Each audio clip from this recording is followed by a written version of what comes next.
wanna be king in your story. I wanna know who you are. I want your heart to be for me. Oh, The only thing it was in the balance was the length of time we would get.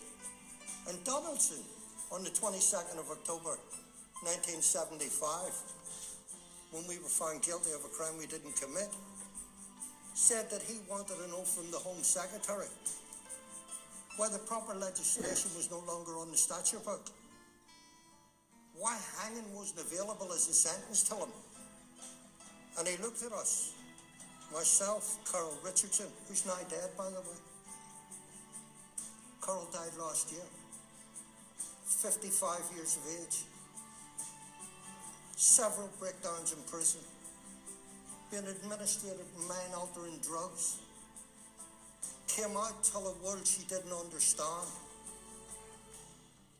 confused, went to live with her lawyer, Alistair Logan. I went to live with Gareth. And she went into Guildford one day, and the people in Guildford came up to her and expressed their sorrow and horror and pain of what had happened to her. And she couldn't take it. And she went back and she decided she didn't want to go out and be recognised again.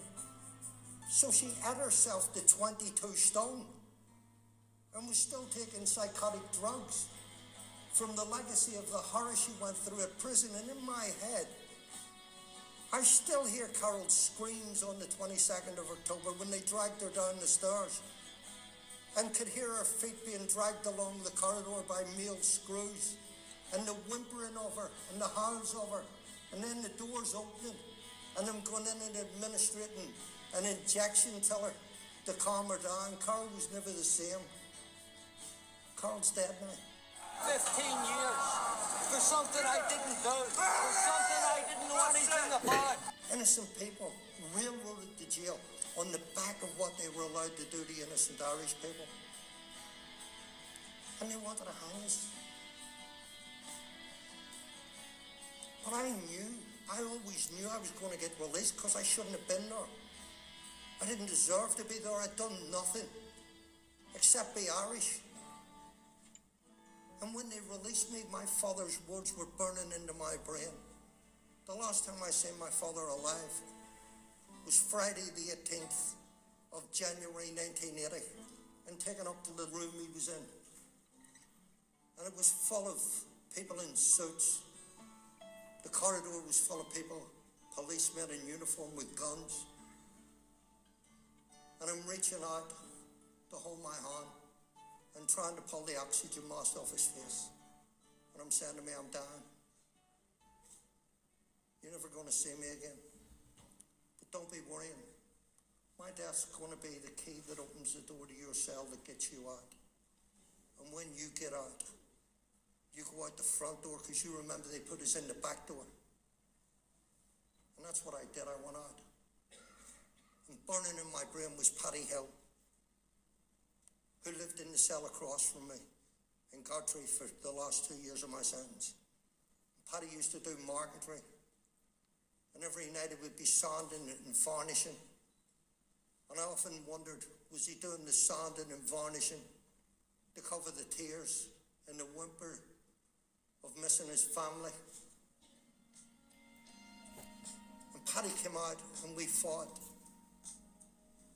for other innocent people, because innocent people fought for us.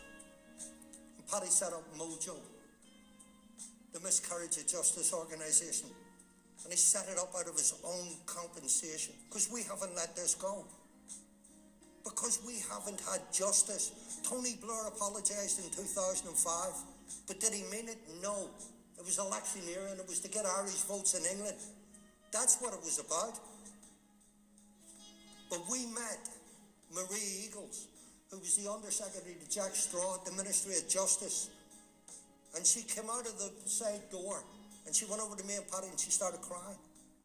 And she said, I've been in the back room reading your files. Yous were not a miscarriage of justice, yous were something else. We always knew we were something else. This wasn't a mistake. This was deliberate policy by the British government in order to stop a murderous campaign in England by the IRA. In 1994, Barbara Mills, the Director of Public Prosecutions, ordered the government to put a 75-year public immunity interest order on our case, the Official Secrets Act. The only criminal cases in British history. Why? To protect the people who made their names on it.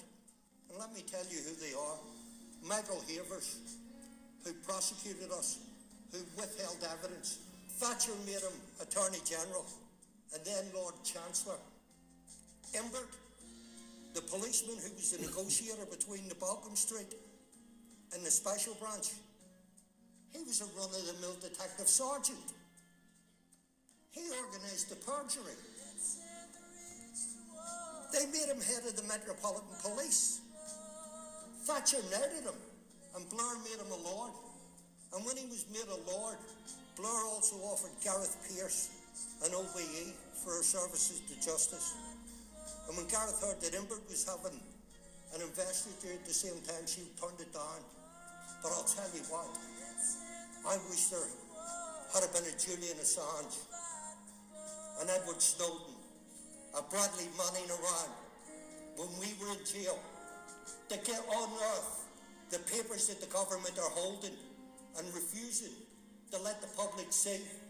I wish there was a Bradley Manning around then. Bradley Manning's kept the contract between the people and himself, because us as people elect politicians to go into power on our behalf, to enrich our lives, to keep us safer and to give us better economic conditions. We don't elect them to get into bed with oil companies. We don't get into bed with the likes of Cheney's Halliburton and all the rest. And we don't get them to bail out the bankers. We needed a Bradley Manning here when the Anglo-Irish Bank was collapsing and people were being taxed to death and having to dig them out of a hole. That's what we needed.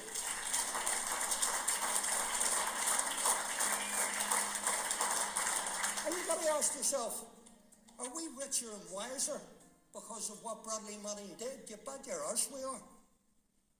And are we more informed about making choices when the next election comes up as to the dirty deeds that are done dirt cheap by politicians and bankers and oil companies? I would think we are.